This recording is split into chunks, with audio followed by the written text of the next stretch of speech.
तो दोस्तों, जैसा कि पहला क्वेश्चन है, एक सौर कलंक चक्र की प्रक्रिया लगभग कितने वर्षों में पूरी होती है। ये पहला क्वेश्चन है दोस्तों, कृपया इसको ध्यान से देखें। इसमें गलती होने के बहुत ज़्यादा चांस है। आपको 30 सेकंड मिलते हैं, मैं इसको अच्छे से समझाऊंगा अभी।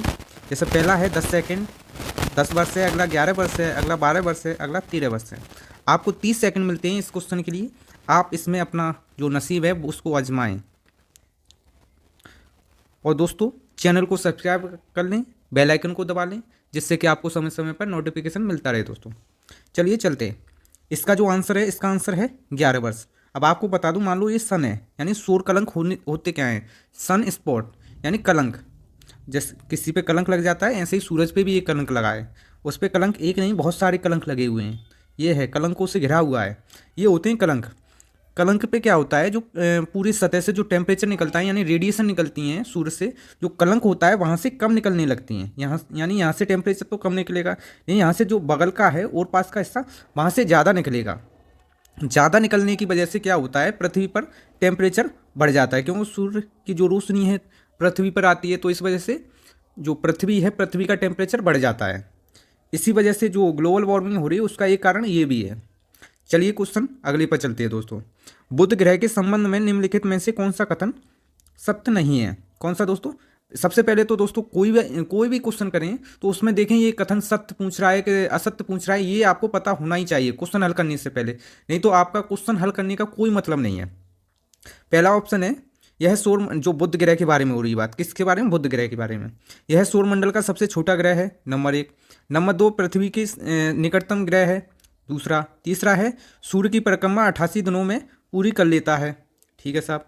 अगला है, इसका तापांतर सभी ग्रहों में सबसे अधिक होता है। आपको इसके लिए 30 सेकंड मिलते हैं, उसके बाद हम आप इसका ऑपरेशन करेंगे। इसको देखें दोस्तों, और दोस्तों चैनल को सब्सक्राइब कर लें, बेल आइकन को दबा लें। तो इसका तो आंसर हो जाएगा ये। जो इसका ऑपरेशन है, मैं लिखने में थोड़ा कम समय लूँगा, क्योंकि लिखने से ज़्यादा समय होता है, तो आप ओनली ईयरफोन लगा के उस शब्द को सुनिए, ठीक है। अब मैं पूरा ऑपरेशन कर दे रहा हूँ। यानी जो सूर्य है, सूर्य से सबसे नज़दीक ग्रह कौन सा है? बुध, नंबर 1। आप लिख भी सकते हैं। सौरमंडल का सबसे छोटा ग्रह कौन सा है? बुध। बुध है वो सूर्य की परिक्रमा करने में सबसे कम समय लेता है। दूसरा, जो बुध का तापांतर होता है वो सबसे अधिक होता है। कितना होता है? लगभग 600 सेल्सियस होता है। कितना? 600। यानी जो रात में तापमान रहता है वो कितना रहता है? -173। और दोस्तों दिन का तापमान रहता है वो कितना रहता है? 427। यानी तापांतर सबसे ज़्यादा हो गया, लगभग 600। और दोस्तों अगला बताऊं कि इसका कोई उपग्रह नहीं है। जो बुध ग्रह है उसका कोई उपग्रह नहीं है। और जो इसका द्रव्यमान है, यानी बुध का द्रव्यमान, वो पृथ्वी के द्रव्यमान के 1/8वां भाग है। ठीक है दोस्तों। और ये सारे ऑप्शन ठीक है। यानी सौरमंडल का सबसे छोटा ग्रह है, ये भी ठीक है। पृथ्वी के सबसे निकटतम ये नहीं है। पृथ्वी के सबसे निकटतम कौन सा है? शुक्र ग्रह है। कौन सा है दोस्तों? शुक्र ग्रह। और यह है सूर्य की परिक्रमा लगभग 88 दिनों में करता है, ये ठीक है। इसका तापांतर सभी ग्रहों में सबसे अधिक है, ये भी ठीक है। अगले चलते हैं। निम्नलिखित कथनों पर विचार कीजिए। उपसौर की स्थिति 3 जनवरी को होती है, ठीक है साहब। अगला है, इसमें पृथ्वी सूर्य से निकटतम स्थिति में होती है। आपको मिलते हैं इस क्वेश्चन के लिए 30 सेकंड। आप इसमें अपना जो भविष्य है उसको आजमा सकते हैं। और दोस्तों चैनल को सब्सक्राइब कर लें, जिससे कि, और बेल आइकन को दबा लें, जिससे कि आपको समय समय पर नोटिफिकेशन मिलता रहे। आपका समय होता है समाप्त। अब इसमें बता दें, जो उपसौर की स्थिति 3 जनवरी को होती है, ये ठीक बात है, ठीक है। और इसमें पृथ्वी सूर्य से सबसे निकटतम होती है, ये भी ठीक है। उसके हो गए दोनों। एक तो ये स्थिति होती है, दूसरी होती है अपसौर। क्या होती है? अपसौर। लिखने को वैसे मना किया है, लेकिन फिर भी लिख रहे हैं। ये होती है 4 जुलाई को। कब होती है? 4 जुलाई को। कब होती है दोस्तों? 4 जुलाई को। और इसी समय जो सूर्य है सबसे दूर रहता है। आगे चलें। निम्न में से कौन सा देश मकर रेखा पर स्थित नहीं है? कौन सा दोस्त मकर रेखा पर स्थित नहीं है? इसके लिए तो मैं आपको 10 ही सेकंड दे रहा हूँ। अगर आपको याद होगा तो ये लग जाएगा, नहीं तो पता नहीं। देखते हैं। तो दोस्तों इसका आंसर है सूडान। कौन सा है दोस्तों? सूडान। आपको बता दूं, ये है पृथ्वी। पृथ्वी के ये 0 डिग्री पर होती है कर्क रेखा, 23.5 पर होती है मकर रेखा, 23.5 पर होती है कौन सी? 23.5 पर नॉर्थ में यानी उत्तर में होती कर्क रेखा, और दक्षिण में होती है कौन सी? मकर रेखा। और 90 पर होती है उत्तरी ध्रुव, और 90 साउथ यानी नीचे होती है दक्षिणी ध्रुव, और ये होता है आर्कटिक सर्किल, नीचे होता है अंटार्कटिक सर्किल। ठीक है दोस्तों, आगे चलते हैं। निम्न में से कौन सी जल संधि अंतर्राष्ट्रीय तिथि रेखा को के समानांतर होती है? इसके लिए भी आपको 10 सेकंड मिलते हैं। क्वेश्चन बहुत सारे करने हैं दोस्तों, इस वजह से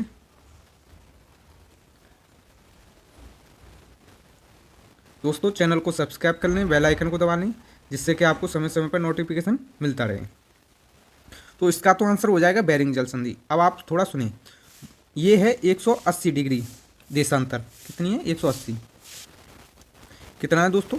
180 डिग्री देशांतर। आपको देशांतर बता दूं, ये है उत्तरी ध्रुव और दक्षिणी ध्रुव को मिलाने वाली काल्पनिक रेखा को क्या बोलते हैं? देशांतर। ये है 0 डिग्री, इसको बोलते हैं GMT। क्या बोलते हैं? GMT दोस्तों। इसके इधर पश्चिम में 180 देशांतर होंगे और इधर पूरब में 180 देशांतर होंगे, और जो ये दोनों 180 रेखा है, देशांतर है, इसी को बोलते हैं अंतर्राष्ट्रीय तिथि रेखा। ठीक है, और ये कहाँ कहाँ से निकलती है? ये निकलती है आर्कटिक सागर से, चुस्की सागर से, बेरिंग जल संधि से, और प्रशांत महासागर से। प्रशांत जो महासागर है उससे निकलती है। जो बेरिंग जल संधि की बात करें, ये बेरिंग सागर और क्या बोलते हैं, चुस्की सागर से, यानी इन दोनों को मिलाती है। अगले क्वेश्चन की बात करें, इसका आंसर यही हो गया, बेरिंग जल संधि। अगला क्वेश्चन है, निचले क्रस्ट और ऊपरी मेंटल के बीच की यानी जो डिसकंटिन्यूटी होती है, असंबद्धता कहलाती है। आपको इसके लिए मिलते हैं 10 सेकंड ही बहुत हैं। अगर आपको पता होगा तो आपका लग जाएगा। तो आपका समय होता है कथम। तो ये कौन सी है? ये है मोहो। अब आपको बता दूं थोड़ी, ये कौन कौन सी होती हैं। मान लो ये अर्थ है, थोड़ा समय लगेगा। ये है क्रस्ट, इसको मैं थोड़ा साइज छोटा कर रहा हूँ। इसको बोलते हैं क्रस्ट, इसको बोलते हैं मेंटल। ठीक है, और इसको बोलते हैं कोर। क्या बोलते हैं? कोर बोलते हैं, नहीं तो मिट जाएगा। Crust, mental, core. क्रस्ट को 2 भागों में बांट देते हैं। इसको बोलते हैं यानी अपर क्रस्ट, इसको निचला क्रस्ट। इसको भी 2 भागों में, इसको अपर, इसको निचला, इसको भी 2, इसको आंतरिक, इसको इसको आंतरिक, इसको बाहरी। जो इसकी असंबद्धता है, इसको बोलते हैं यानी कोनरोड। क्या बोलते हैं? कोनरोड। यानी ऊपरी क्रस्ट और निचला क्रस्ट को मिलाने वाली कौन सी होती है? कोनरोड। और क्रस्ट और मेंटल को, इसको बोलते हैं मोहो। मोहो असंबद्धता। उसके बाद ये वाली होती है रेप्टी, यानी ऊपरी मेंटल को निचले मेंटल को मिलाने वाली कौन सी होती है? रेप्टी। और मेंटल और कोर को मिलाने वाली कौन सी होती है? गुटेनबर्ग। और ऊपरी मेंटल और निचला मेंटल को मिलाने वाली कौन सी होती है? लेहमैन। तो इसका तो आंसर हो गया ये। आप पढ़ ही रहे होंगे, इसमें तो खाली रिवीजन हो सकता है। अगला क्वेश्चन है, निम्नलिखित कथनों पर विचार कीजिए। सूर्य से पृथ्वी की औसतन दूरी लगभग 15 करोड़ किलोमीटर है, पहला ऑप्शन। दूसरा है, सूर्य से आने वाली प्रकाश पृथ्वी की सतह पर लगभग 8 मिनट में पहुंचती है। अगला क्वेश्चन है, चंद्रमा से आने वाला प्रकाश पृथ्वी पर लगभग 2.4 सेकंड में मिलता है, यानी पहुंचता है। इसके लिए आपको मिलते हैं 10 सेकंड। इसको लगाएं, आपका समय होता है समाप्त। ये पहला ठीक है, यानी इतनी ही है। सूर्य से आने वाली प्रकाश पृथ्वी पर लगभग 8 मिनट और 20 सेकंड में पहुंचता है, तो ये ठीक है, यानी ये दोनों ठीक हैं। और चंद्रमा से ये हो जाएगा गलत। ये कैसा हो जाएगा? गलत। ये है 1.2 सेकंड में आ जाता है। और आपको बता दूं, जो चंद्रमा से पृथ्वी की दूरी है वो है 3,84,365, यानी 3,84,365 किलोमीटर। सूर्य यानी अर्थ और मून के बीच की दूरी है। ठीक है दोस्तों, इन दोनों के बीच की दूरी ये है। और आपको जो पृथ्वी और सूर्य के बीच की तो पता है 15 करोड़, तो इसका आंसर हो गया ये। आगे चलते हैं। अगला क्वेश्चन है, ऊपर पट्टी में सर्वाधिक पाया जाने वाला तत्व कौन सा है? ये कौन सा है दोस्तों? ऑक्सीजन है। आपको बता दूं, जो भूपर पट्टी बोला है, ये भूपर पट्टी आप सुनिए बस, लीड लगा। जो भूपर पट्टी है उसमें सबसे ज़्यादा ऑक्सीजन, उसके बाद सिलिकॉन, उसके बाद एल्यूमिनियम, यानी ऑक्सीजन, फिर उसके बाद सिलिकॉन, फिर उसके बाद मैग्नीशियम, फिर उसके बाद आयरन। ठीक है दोस्तों, ये मिलता है इसमें। और जो पृथ्वी पे सबसे ज़्यादा आयरन, फिर उसके बाद ऑक्सीजन, फिर सिलिकॉन, फिर मैग्नीशियम, ये आपको क्रम पता होना चाहिए। आगे देखते हैं, जानवरों, वनस्पतियों और सूक्ष्म जीवों के अवशेष किस प्रकार की चट्टानों में पाए जाते हैं? तो आपको बता दूं, थोड़ा समय लगेगा। मान लो ये एक चट्टान है, ठीक है, और ये है अग्नि चट्टान। कैसी है दोस्तों? मान लो ये चट्टान है, क्या है? चट्टान। इसका अपर्दन और अपक्षय होगा। क्या होगा? अपर्दन और अपक्षय। उसके बाद ये चट्टान निक्षेपण यानी अपर्दन होके ये आएगी, फिर ये यहाँ पर दब जाएगी। इसमें कुछ जैसे जानवरों के, ये मान लो ये कोई जानवर है, ये कोई वनस्पति है या सूक्ष्म जीव है, या ये इसमें दब जाते हैं, तो इसी चट्टान को बोलते हैं कौन सी? अवसादी चट्टान। इसमें जीवाश्म पाए जाते हैं, और अग्नि चट्टान में जीवाश्म नहीं पाए जाते हैं दोस्तों। ठीक है दोस्तों, आगे चलते हैं। अगला क्वेश्चन है, निम्नलिखित कथनों पर विचार कीजिए। 5 डिग्री नॉर्थ से 5 डिग्री साउथ अक्षांशों के बीच का क्षेत्र भूमध्य रेखीय प्रदेश कहा जाता है। ये दोस्तों ये ठीक बात है, यानी ये 0 डिग्री है और ये 0 है, इसके 5 डिग्री नॉर्थ 5 डिग्री साउथ, इसको क्या बोलते हैं? भूमध्य रेखीय प्रदेश। तो ये तो बात ठीक है, लेकिन यहाँ ग्लोब का सर्वाधिक तापमान पाया जाता है, ये गलत बात है। क्यों? सर्वाधिक तापमान कहाँ पाया जाता है? ये 0 डिग्री, ये 23, यानी 23 डिग्री साउथ इसके और पास पाया जाता है, कर्क रेखा और मकर रेखा के, यानी कर्क रेखा के पास ही, यानी यहीं पे पाया जाता है। और सर्वाधिक वर्षा ये यानी होती है, ये मानसून राम में होती है, चेरापूंजी में। तो ये भी गलत हो गया, तो इसका कौन सा हो गया? केवल एक। आगे बात करते हैं दोस्तों, पार्थिव ऊष्मा की, क्या दोस्तों? पार्थिव ऊष्मा की वायुमंडल से धरातलीय सतह को पुनः वापस करने वाली विकिरण की प्रक्रिया कहलाती है। इसके लिए आपको 10 सेकंड मिलते हैं दोस्तों, आप इसमें ट्राई करें। अनुलोम विकिरण, प्रतिलोम विकिरण या लघु तरंगी विकिरण। आपको मैं इसमें सारी जो इतनी में सभी बताऊंगा मैं। जैसे मान लो ये है सन, क्या है? सन। ये है अर्थ, क्या है? अर्थ। ये अर्थ है। आपको बता दूं, ये जो सन से आ रही है इसको बोलते हैं लघु। क्या बोलते हैं? लघु, यानी लघु तरंग विकिरण, लघु तरंग बोलते हैं। ठीक है, ये तो होगी लघु तरंग। अब यहाँ पे है वायुमंडल, ये है हमारा वायुमंडल। यहाँ पे कौन सी गैस पाई जाती है? Green house gas. Green house gas, यहाँ पे ग्रीन हाउस गैस पाई जाती है, यानी वायुमंडल है। अब ये कुछ एब्जॉर्ब कर लेगा पृथ्वी, फिर यहाँ से ये जाएंगे ऐसे, ये होती है पार्थिव विकिरण। जो पृथ्वी से जा रही हैं इनको बोलते हैं पार्थिव विकिरण।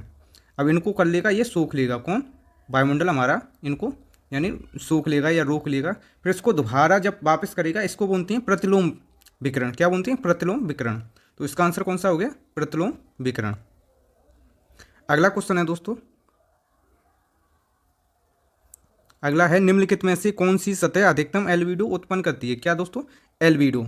एल्बिडो बता दूं, यानी कोई सतह है, मान लो ये, इससे जितना टेम्परेचर आया और जितना चला गया, मान लो 100 आया है और उसमें से इसने 70 एब्जॉर्ब कर लिया और बाकी का ये यानी 30 चला गया, तो एल्बिडो कितना हो गया? 30।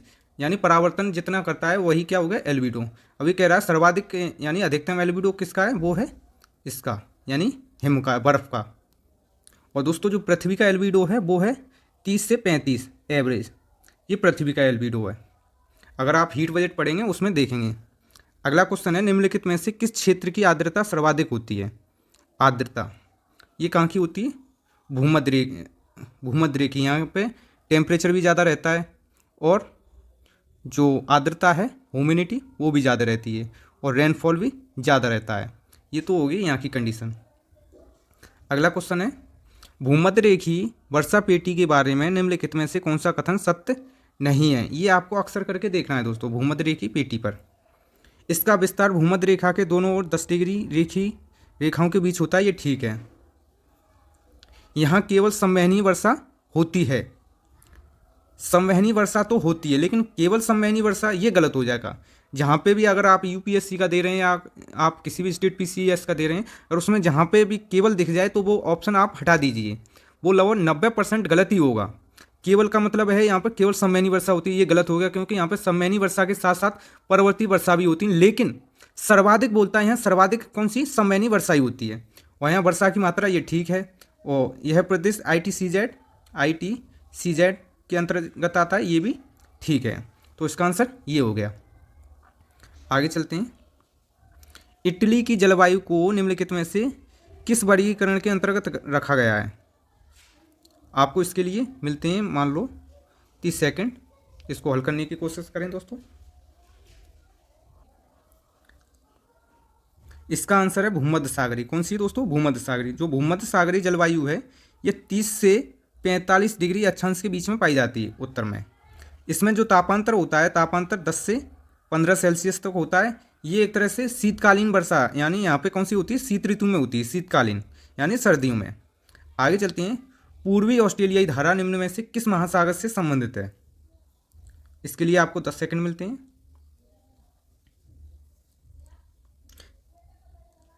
इसका आंसर हो जाएगा प्रशांत महासागर। एक तो होती है पूर्वी ऑस्ट्रेलियाई जलधारा, ये चलती है प्रशांत महासागर में, ठीक है दोस्तों। एक होती है पश्चिमी ऑस्ट्रेलियाई जलधारा, मान लो ये है ऑस्ट्रेलिया, ठीक है दोस्तों। तो जो पूर्वी है ये पूर्वी होगी। कौन सी? पूर्वी। इधर है प्रशांत महासागर और ये है पश्चिमी।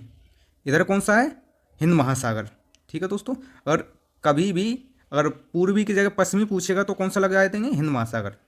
अगले क्वेश्चन की ओर चलते हैं। निम्नलिखित में से कौन सी भू आकृति पवन की निक्षेप आकृति, ये क्वेश्चन थोड़ा गलत है, से नहीं बनती, यहाँ पे होना चाहिए नहीं बनती है। इसको बता दूं, जो भू आकृति पवन की निक्षेपण है इससे बनती बरखान बनती है, ठीक है दोस्तों।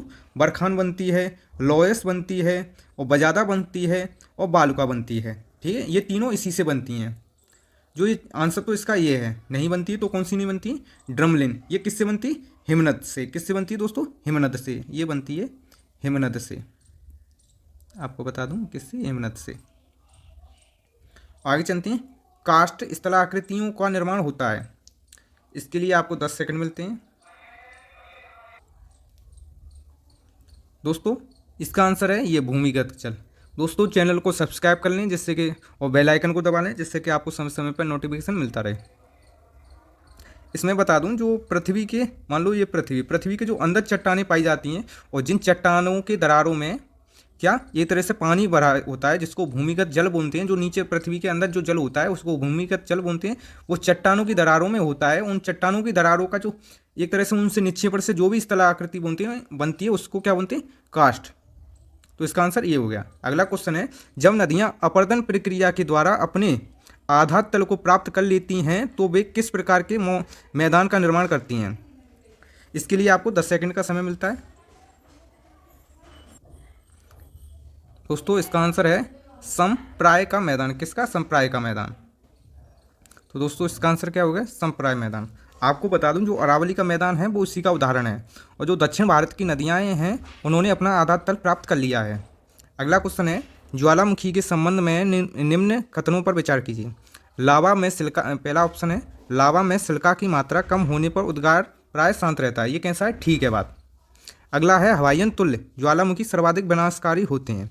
ये हवाईयन तुल्य नहीं होते हैं, जो पिलियन तुल्य होते हैं वो सर्वाधिक एक तरह से विनाशकारी होते हैं, और हवाईयन तुल्य तो ये गलत हो गया। अगला है, हवाईयन तुल्य ज्वालामुखी में लावा की प्रकृति क्षारीय होती है, और ये कैसे होते हैं? तरली यानी पतरे होते हैं, तो ये ठीक है। तो इसका आंसर ये हो गया। अगले क्वेश्चन जल्दी जल्दी करते हैं दोस्तों, समय बहुत ज़्यादा हो गया है। निम्नलिखित में से कौन सा विश्व में सर्वाधिक ज्वालामुखी से प्रभावित है? वो कौन सा है? परिप्रशांत मेखला। कौन सा है? परिप्रशांत मेखला। तो इसका आंसर ये हो गया दोस्तों। आगे बात करें, भूकंप आने से पूर्व वायुमंडल में निम्नलिखित में से किस गैस की मात्रा में वृद्धि हो जाती है? दोस्तों हीलियम, रेडॉन, जोनॉन और कैप्टॉन। तो इसका आंसर हो जाएगा रेडॉन। कौन सा हो जाएगा दोस्तों? रेडॉन। अगला क्वेश्चन है, निम्नलिखित कथनों पर विचार कीजिए। भूकंप की तीव्रता का मापन रिएक्टर स्केल पर होता है, ये दोस्तों ठीक बात है। अगला है, वह स्थान, जैसे ये है, इसको बोलते हैं फोकस बिंदु। यहाँ से जहाँ पे पहुँचा सबसे पहले पहुँचता है, जो भूकंप पहुँचता है उसी को बोलते हैं एपिसेंटर। तो वह स्थान जहाँ पर भूकंप का अनुभव सबसे पहले होता है उसको भूकंपीय केंद्र कहते हैं, ये बात ठीक है, यानी इसके दोनों ठीक हैं। अगले क्वेश्चन की बात करें, निम्नलिखित कथनों पर विचार कीजिए। सुनामी मूल रूप से ज्वारीय तरंगें होती हैं, ये गलत है। ज्वारीय तरंगों का इनसे कोई संबंध नहीं है। और सुनामी शब्द जापानी भाषा का है, ये ठीक है। तो इसका केवल एक, केवल दो हो जाएगा इसका, इसका केवल दो। अगला क्वेश्चन है, निम्नलिखित में से कौन सी उष्ण महासागरीय जलधारा है? कौन सी है? Gulf stream. कौन सी दोस्तों? ये है गल्फ स्ट्रीम। और ये गल्फ स्ट्रीम अटलांटिक महासागर में प्रभावित होती है। इसे यूरोप का कंबल भी कहते हैं, किसको? गल्फ स्ट्रीम को। और बाकी की ये जितनी भी हैं ये सारी ठंडी जलधाराएं हैं। आगे बताएं, ये क्वेश्चन रिपीट है। जानवरों, वनस्पति और सूक्ष्म जीवों के अवशेष किस प्रकार की चट्टानों में पाए जाते हैं? ये किस में पाए जाते हैं दोस्तों? अवसादी में। आगे बात करें, प्रवालों के समुचित विकास के लिए कितना औसत तापमान की आवश्यकता होती है? आपको इसके लिए 10 सेकंड मिलते हैं, देखें इसको। तो इसका आंसर हो जाएगा ये। आपको बता दूं, जो प्रवाल के लिए जीवित रहने के लिए जो एक तरह से कंडीशन है वो है, तापमान तो एक तरह से 20 से 25 होना चाहिए। लवणता कितनी होनी चाहिए? 30 से 40 के बीच में पर 1000 पर, ठीक है। और जो गहराई होनी चाहिए वो होनी चाहिए 150 फीट। कितनी हो चाहिए? 150 फीट या 30 फैदम। जो जल की स्वच्छता, स्वच्छ रहना चाहिए, इतना भी स्वच्छ नहीं रहना चाहिए। अवसाद की मात्रा कम होनी चाहिए।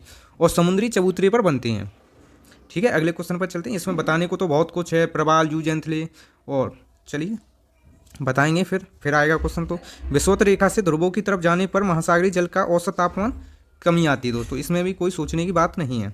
मान लो ये है पृथ्वी, ये है 0 डिग्री, ये है 23 डिग्री, और ये है 23 डिग्री, 23.5 डिग्री साउथ, ये है 23.5 डिग्री नॉर्थ, ये है कर्क रेखा, ये है मकर रेखा।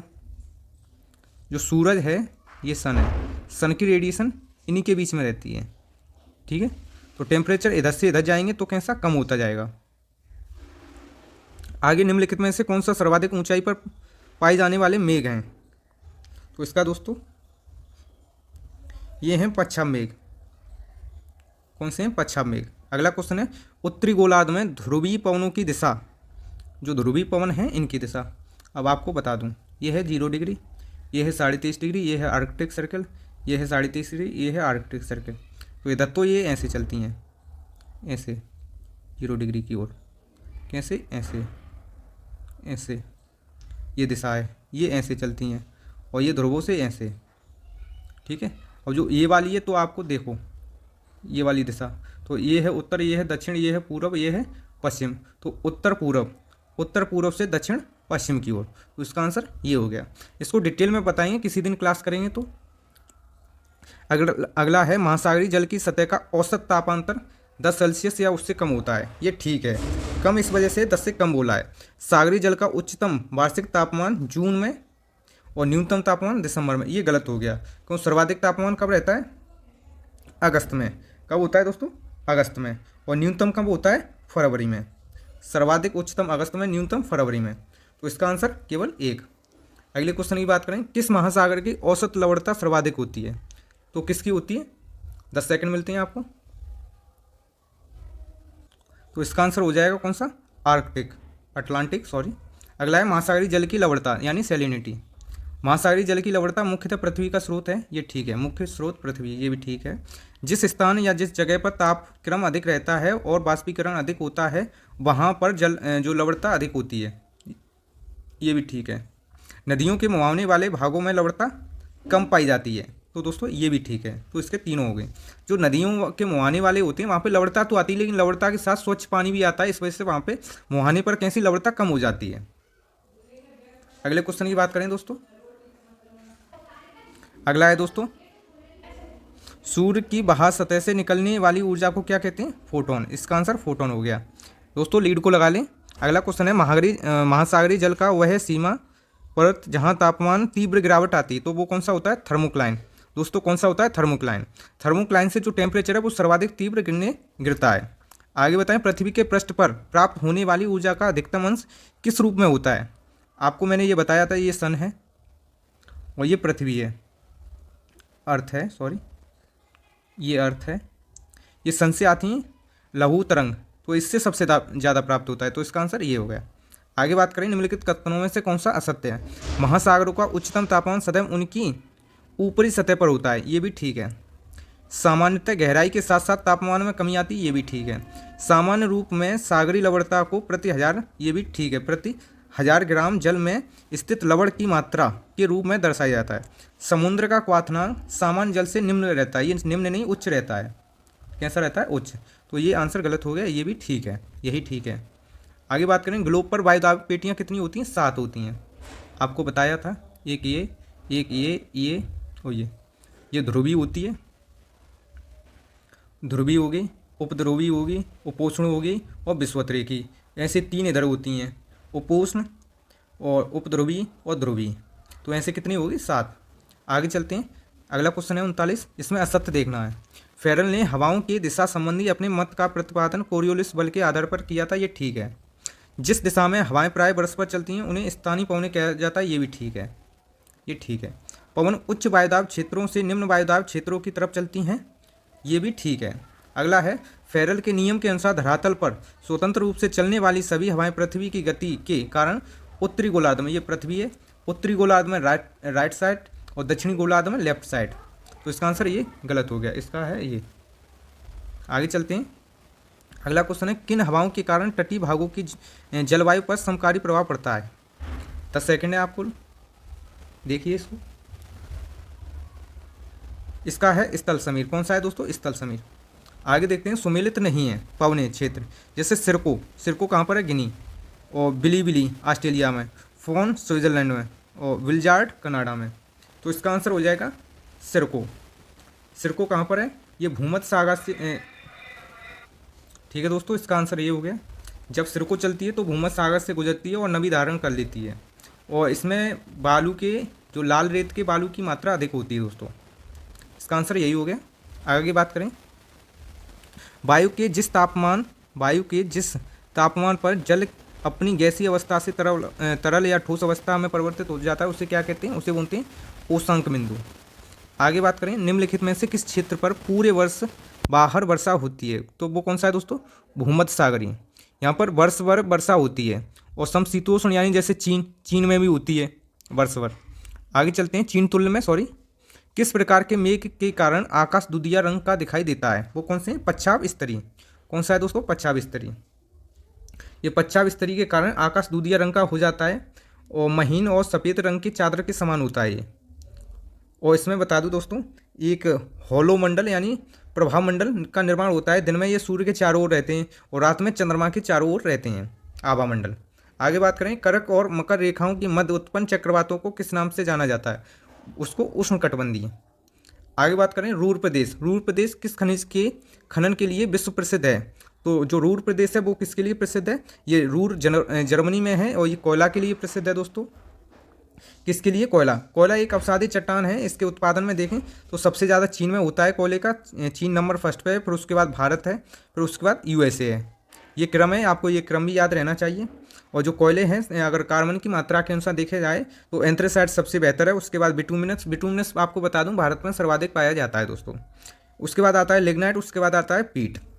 आगे बताऊं, चिली किस खनिज के लिए विश्व प्रसिद्ध है। जो चिली है किसके लिए, तो चिली सबसे ज़्यादा तांबे के लिए प्रसिद्ध है। तांबा सबसे महत्वपूर्ण धातु है। अगर इसका क्रम देखा जाए तो चिली पहले पर है, दूसरे पर पेरू है, तीसरे पर कौन सा है, चीन। एक और बार याद कर लें, चिली, पेरू और चीन। और इसको हम आज़ादी से पहले यानी बहुत पुराने प्राचीन समय में भी सबसे पहले धातु अगर हमने प्रयोग करना शुरू किया था वो कौन सी थी, वो यही थी, तांबा। यूक्रेन के किवाय रॉक तथा ब्राज़ील, अगला क्वेश्चन है दोस्तों, यानी यूक्रेन का किवाय रॉक तथा ब्राज़ील का मिनास जिरास प्रांत किसके उत्पादन के लिए जाना जाता है। ये किसके लिए जाना जाता है, लोअस। अगला है, किस नदी मार्ग को यूरोपीय व्यापार की जीवन रेखा के रूप में संज्ञा दी जाती है। वो कौन सी, राइन नदी। कौन सी दोस्तों, राइन नदी। विश्व में रेल मार्गों का सर्वाधिक घनत्व किस क्षेत्र में पाया जाता है। वो कहाँ पाया जाता है, पश्चिमी यूरोप और उत्तरी अमेरिका। तो इसका आंसर यही हो जाएगा, 1 और 2। आगे बात करें, किर्गिज जनजाति मुख्य रूप से किस क्षेत्र में पाई जाती है। वो कहाँ पाई जाती है, किर्गिस्तान में। और ये दोस्तों, ये दीमक खाते हैं। दीमक को ये अपनी एक तरह से चावल बोलते हैं। क्या बोलते हैं, चावल। सॉरी, ये गलत हो गया, वो बुशमैन वाला था, ब्रुशमैन, इसमें नहीं है।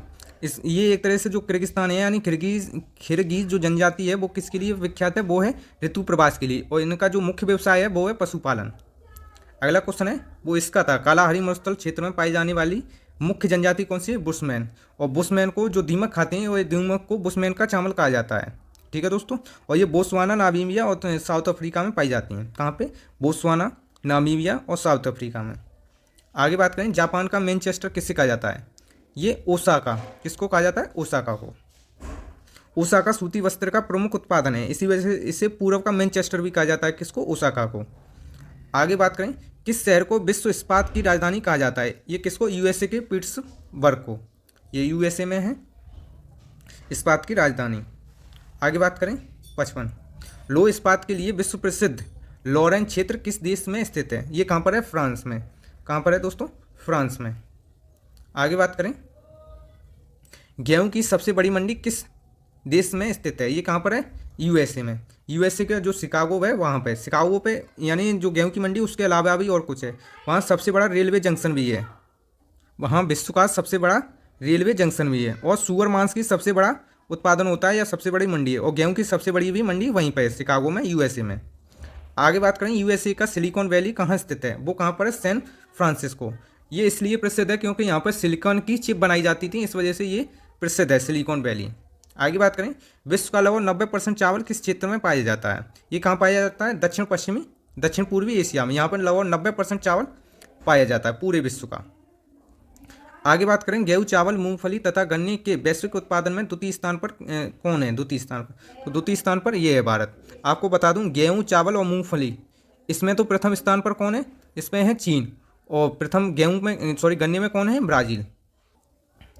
आगे बात करें, यह मृदा अधिक तापमान एवं कम वर्षा वाले क्षेत्रों में होती है तथा इसमें ह्यूमस की मात्रा कम एवं प्रकृति में क्षारीय मृदा है। ये कौन सी है? ये है मरुस्थली, यानी यहाँ पे तापमान अधिक होता है और वर्षा कम होती है। आपको बताया मरुस्थल में तापमान, टेम्परेचर अधिक होता है और बारिश कम होती है। ऐसे भी आप लगा सकते थे। अगला क्वेश्चन है, बहुत छोटी जोतों के साथ 2 या 3 फसलों और भली भांति उन्नत पशुपालन किस प्रकार की कृषि है? यह है गहन कृषि। कौन सी? गहन कृषि।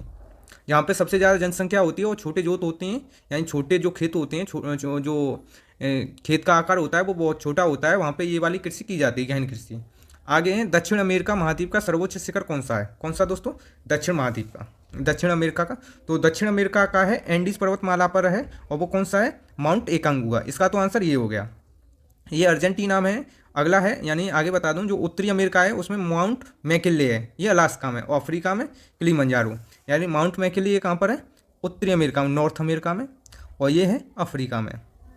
अगला है, दस्ते कबीर और दस्ते लुट नामक मरुस्थल किस देश में है? ये कहाँ पर है? ईरान में। आगे बात करें, निम्नलिखित में से कौन सा देश लाल सागर से सीमा नहीं बनाता है? इसके लिए आपको 10 सेकंड मिलती हैं दोस्तों, इसको देखें। तो इसका आंसर हो जाएगा लीबिया। लीबिया किससे बनाता है? ये बनाता है भूमध्य सागर से वो बनाता है सीमा। आगे बता दो, यूराल और यानी बोल्गा नदी किस महासागर में गिरती है? तो वो महासागर नहीं, सॉरी, सागर में गिरती है। तो वो किस में गिरती है? कैस्पियन सागर में। और कैस्पियन सागर सबसे यानी खारे पानी का सबसे बड़ा सागर है, ठीक है दोस्तों, या झील है, सबसे बड़ी झील है। आगे सुमिलित करना है, बगदाद टिग्रिस नदी के किनारे, बॉन राइन नदी के किनारे, राइन और न्यूयॉर्क हडसन नदी के किनारे, और वियना स्वान नदी के, क्योंकि वियना ऑस्ट्रिया की राजधानी है। और ये किसके? डैन्यूब नदी के किनारे है। किसके? डैन्यूब। तो इसका आंसर यही हो गया, यही सुमिलित नहीं है। आगे बता दो, डाउन्स कहाँ पर है? ऑस्ट्रेलिया में स्थित घास के मैदान है। यह एक उष्ण कटिबंधीय घास के मैदान है। ये गलत हो गया क्योंकि ये कैसे? शीतोष्ण। तो इसका आंसर ये हो गया। बाल्टिक सागर को उत्तरी सागर से कौन सी नहर जोड़ती है? वो कौन सी है? कील नहर। कौन सी दोस्तों? कील नहर। आपको बता दूं दोस्तों, पनामा नहर प्रशांत महासागर को अटलांटिक महासागर से जोड़ती है, और स्वेस नहर है वो भूमध्य सागर को लाल सागर से जोड़ती है। आगे निम्नलिखित में से कौन सा जापान के द्वीपों का उत्तर से दक्षिण क्रम सही है? तो ये कौन सा है? होक्काइडो, होंशु, शिकागो और क्यूशु। इसका आंसर ये ठीक है। और इसमें बता दूं सबसे बड़ा कौन सा है? होंशु सबसे बड़ा द्वीप है। आगे निम्नलिखित में से कौन सा देश मध्य एशिया का भाग नहीं है? दोस्तों इसका है अफगानिस्तान। कौन सा है? अफगानिस्तान। आगे बात करें, निम्नलिखित में से कौन सी जल संधि भूमध्य सागर और अटलांटिक महासागर को जोड़ती है? तो वो कौन सी? जिब्राल्टर। बाकी के क्वेश्चन हम नेक्स्ट क्लास में करेंगे, इसके दूसरे पार्ट में, यानी एक पेपर को 2 भागों में हम करेंगे। टाइम ज़्यादा हो गया है, लगभग 45 मिनट। और दोस्तों चैनल को सब्सक्राइब कर लें, बेल आइकन को दबा लें, जिससे कि आपको समय समय पर नोटिफिकेशन मिलता रहे। अगर आपको इसकी PDF चाहिए तो vision all exam Telegram channel पर आप जा सकते हैं। नमस्कार दोस्तों।